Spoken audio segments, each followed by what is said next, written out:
Oke, sebelumnya selamat datang rekan-rekan semuanya di dalam acara sosialisasi Mutakhir. Oke, bersama saya Prastio Yuliantoro. String, wah ini harusnya ada bumper ya. Tapi memang belum saya buat untuk bumpernya, nggak apa-apa. Oke, kita langsung aja ya. Apa itu Mutakhir gitu kan? Mutakhir itu adalah media informasi tugas akhir gitu. Media informasi tugas akhir ini saya contohkan nih. Nah, media informasi tugas akhir ini akan digunakan mulai semester ini sampai dengan seterusnya nanti. Karena media informasi tugas akhir ini sebenarnya ini milik FTE ya, milik Fakultas Teknik Telekomunikasi dan Elektro. Oke, media informasi tugas akhir skripsi ini nanti akan digunakan untuk kita untuk panduan, lalu untuk download-download atau untuk informasi-informasi berkaitan dengan skripsi. Oke, kita lanjut di sini apa saja sih yang bisa kalian temukan di Mutakhir ini?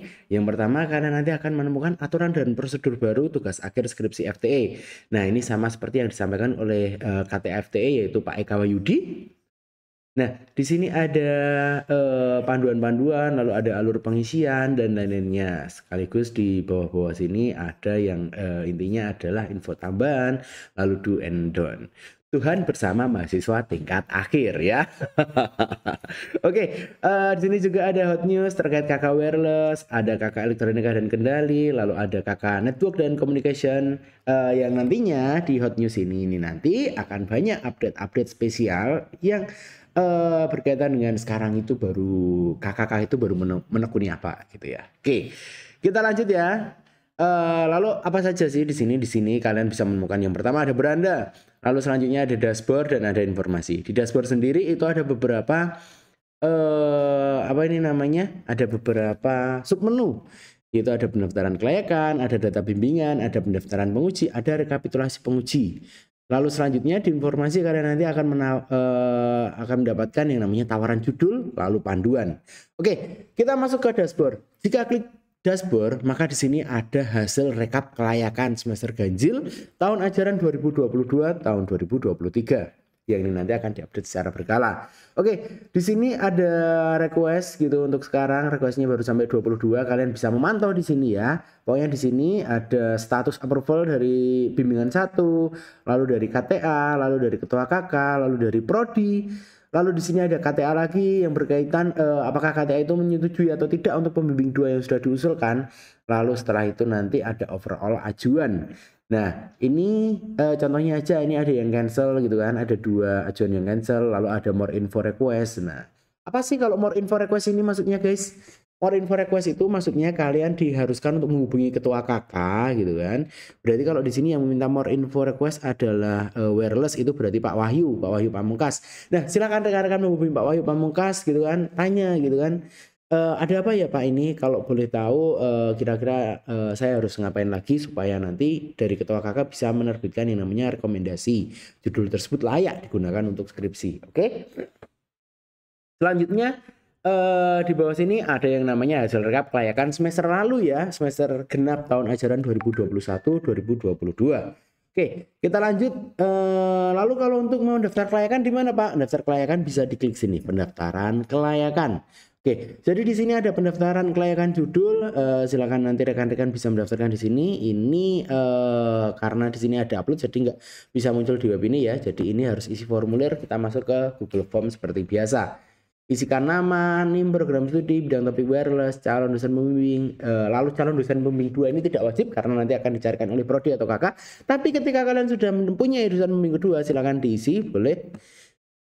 Misalnya saja ini ada Pak Alvin, lalu mengapa Anda memilih pembimbing 2 tersebut? Karena sudah menjadi pembimbing semester lalu sudah membimbing pembimbing 2 dan pembimbing 2 mau menerima saya sebagai bimbingannya. Silakan alasannya dipilih gitu kan. Dan nanti kami juga akan melakukan cross check nih apakah ya rekan-rekan ini benar atau tidak mengisinya gitu kan. Lalu asal usulan topik ini dari mana? Apakah dari calon pembimbing atau dari mahasiswa? Judulnya apa ini wajib, permasalahan ini wajib, solusinya yang itu wajib, ada solusi apa, lalu ada kedalaman analisis itu apa aja yang nantinya sebagai metode yang akan kalian solusikan untuk menjawab solusi gitu kan. Nah, lalu yang di sini yang diwajibkan adalah bab 1 ya. Jadi bab 1 saja sudah diwajibkan. Lalu bab 2, bab 3 sementara tidak perlu dikerjakan dulu, yang penting kalian lolos kelayakan terlebih dahulu. Setelah itu masuk ke yang namanya daftar pustaka. Oke, daftar pustaka ini minimal 10 referensi ya. Gitu. Silakan setelah itu boleh dikirim jawabannya. Oke, langsung setelah itu nanti silakan rekan-rekan bisa pantau di dashboard tadi ya, apakah ajuannya sudah masuk atau belum. Seharusnya ketika mengisi tersebut ini sudah masuk ke sini ajuannya. Oke, kita lanjut. Di sini ada yang namanya data bimbingan. Di data bimbingan, kalian yang pertama kali nanti akan disuguhi dengan yang namanya kuota atau rekap bimbingan dosen. Nah, silakan ini bisa dijadikan panduan ketika rekan-rekan ingin memilih nih. Dosen ini misal ini yang paling atas ini ada Pak Eka Wahyudi. Apakah Pak Eka Wahyudi ini masih available gitu kan bimbingannya gitu kan? Kalau masih ya berarti di sini masih available gitu kan. Fullnya berapa sih Pak? Fullnya itu ada di angka 8. Jadi 8 bimbingan ini sudah dikatakan full dan sudah tidak bisa dipilih lagi. Ketika kalian mengusulkan Pak Eko Wajar Cahyadi ini sebagai pembimbing pertama, maka otomatis akan ditolak oleh KTA FTE. Oke, kita lanjut. Oh iya, ada tambahan lagi ya. Jadi di sini ada yang namanya ini agak kepotong sedikit. Ada hasil rekapan dari per masing-masing kakak. Apakah nama kalian ini sudah ditulis di sini atau belum sih gitu. Ini ada kakak WSP, ada kakak kendali, lalu ada kakak network. Oke, silakan dipantau masing-masing. Ketika kalian sudah mengajukan tapi nama kalian belum ada gitu kan, silakan bisa disampaikan ke prodi atau mungkin silakan bisa disampaikan ke KTA FTE ya. Oke, kita lanjut. Ada apa lagi sih? Ada pendaftaran penguji. Wah, ini hal yang baru nih. Ada apa sih Pak ini pendaftaran penguji? Karena di sini ya perlu kalian pahami di beranda itu ada aturan main yang baru, yaitu bentar, saya carikan aturan main yang baru nih. Jika kelayakan sudah di ACC Prodi, maka harus seminar proposal gitu kan. Harus seminar proposal harus pada semester yang sama gitu. Oke, mahasiswa mengisi formulir TAPA di Igrasias termasuk usulan calon dosen penguji. Jadi formulir TAPA itu diisi setelah kalian dinyatakan ACC oleh prodi. Diisi ya formulir TAPA-nya. Lalu setelah itu sebelum melakukan seminar proposal, nah ini kalian harus memasukkan yang namanya calon dosen penguji. Ini saya buat new tab aja nih. Nih, calon dosen penguji seminar gitu kan. Kalian harus memasukkan. Nah, apa yang perlu yang diisi? Standar, NIM, nama, program studi, silakan dipilih. Setelah itu bidang topik skripsi, lalu judul proposalnya apa? Pembimbingnya siapa? Pembimbing 1 ya ini dipilih silakan siapa. Pembimbing 2 silakan dipilih siapa. Lalu selanjutnya rencana pelaksanaan seminar proposal. Oh sorry ini harusnya ada penguji ya. Setelah pembimbing 1, pembimbing 2 ini ada penguji yang harus kalian pilih. Nah ini penguji ini sebenarnya kalian cari sendiri ya. Penguji tidak ditentukan oleh kakak, tidak ditentukan oleh prodi, tapi penguji itu milih sendiri. Coba tanya aja sama dosen pembimbing, Pak mohon izin ini, Pak Bu mohon izin ini siapa ya yang kira-kira layak untuk saya jadikan dosen penguji gitu kan. Atau kalian juga bisa cari sendiri gitu kan. Nah, makanya di sini ada yang namanya kelayakan dosen penguji. Nah, nanti kelayakan dosen penguji ini yang akan menentukan layak atau tidak itu adalah ketua KK. Ada di mana sih Pak nanti kami bisa pantaunya? Nanti kalian bisa pantaunya ada di dashboard di rekapitulasi penguji. Nah, nanti di rekapitulasi penguji ini nanti akan muncul NIM, nama, program studi, bidang topik skripsi, judul proposal, pembimbing 1, pembimbing 2, penguji, lalu di sini ada rencana dan ACC KK.